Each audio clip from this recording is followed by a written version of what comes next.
what was the Children's Commission and then the Kids Hope Alliance over a 20-year period, 25-year period, had a very strong relationship with National League of Cities. And National League of Cities has an education arm. So one day I got a call from Tanja Rucker, who was the head of education, and she says, I have this project. It's called Parent Leadership Training Institute. That's right. We're going to have a gathering in New Orleans. Would you like to come and bring some other members of the community? At Duval County Public Schools, we did have a parent academy, and I was the inaugural director for that. And Dr. Nikolai Vitti did his dissertation on family engagement and the parent academy out of Miami-Dade. In doing that, he had to have that when he got to Jacksonville.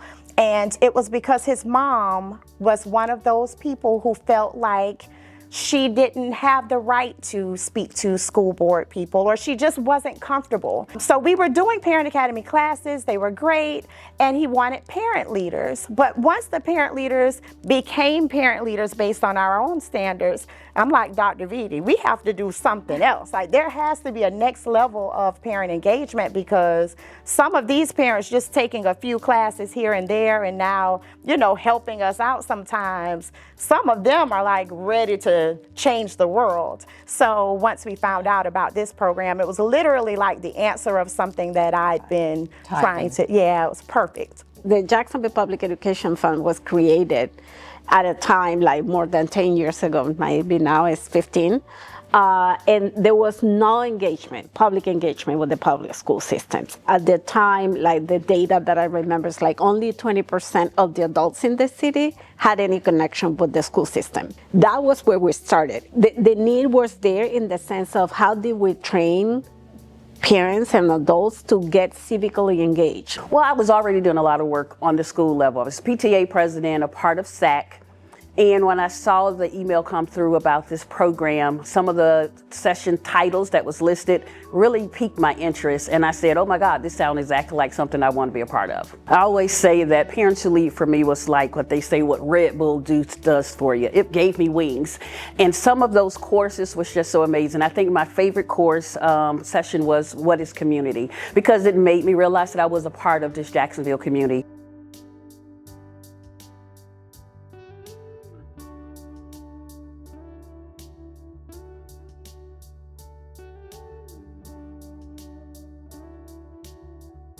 My project is Be Nice, which is a mental health and wellness education program with roots in West Michigan. It's an upstream program that is simple and it has actionable steps.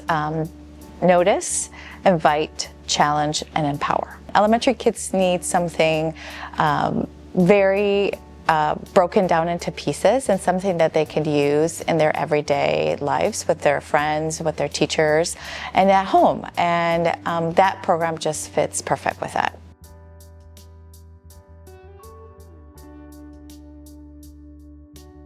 I chose the project because of our rising mental health needs in our communities, especially with our students. And I wanted something to be simple yet powerful that could empower our students and our staff and our community, and it could hopefully have long-lasting effects.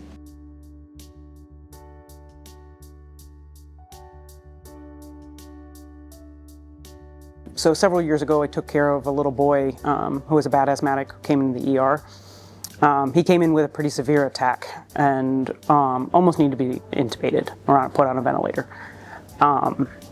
And there was a lot of confounders, a lot of different things that went into that, but ultimately he didn't have rescue inhalers at school. And at first I was actually pretty upset with Mom and Dad. I was frustrated with them. I'm like, how could you let this happen? And fast forward several years later, sorry, I always get teared up with this one, but several years later, my daughter was the same age and she was in school and started having asthma.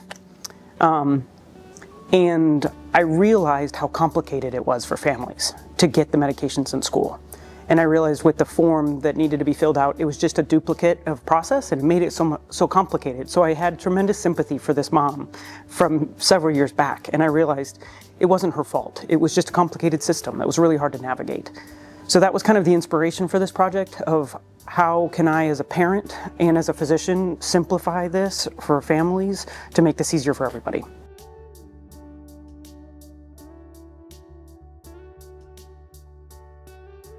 I know one particular parent, she wanted to expose kids to lacrosse. Her daughter had played cross. She was so connected to that sport, and she realized that there was so much potential in it, especially for students to get scholarships to go off to college if they chose to. So she did a community project where she brought that to the schools and to her community out at the beaches. She raised a whole bunch of money to make sure she had equipment, trained individuals to kind of take lacrosse into neighborhoods who had never heard about lacrosse so they can be experienced with it as well.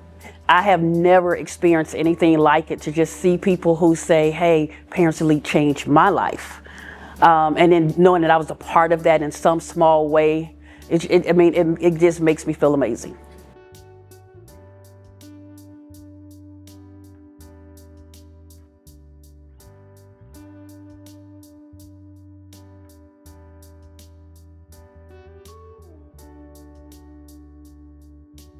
The success of the program does not surprise me. I will tell you that no one is more passionate than parents who want to see children succeed. And it teaches you not to care just about yours, but all children. Once that, flame is burning, watch out.